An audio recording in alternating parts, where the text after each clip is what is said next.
funding is likely to come fast and furious from multiple directions, unregulated, non-institutional channels, to civil society groups as well.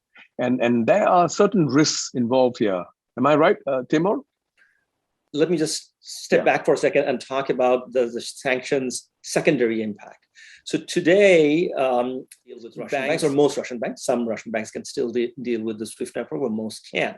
And if you did, you'd be subject to some degree of sanctions. Would the West be that aggressive as to start sanctioning Chinese and Indian entities for dealing with Russia while circumventing the SWIFT sanctions?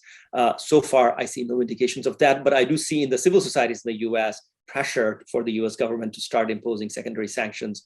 All of these sanctions are bilateral. These are not UN sanctions. Hence, for the US to start imposing secondary, which it has done in the past, is a bit of an overreach.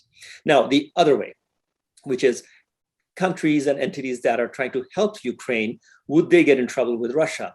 Well, I guess, everybody's eyes are wide open. Everybody knows who's taking which side on this conflict. And I'm sure if the Russians can, they will try to penalize countries and entities that try to do it. But at this point, I think the balance of power has shifted. Global body is very much on Ukraine's side.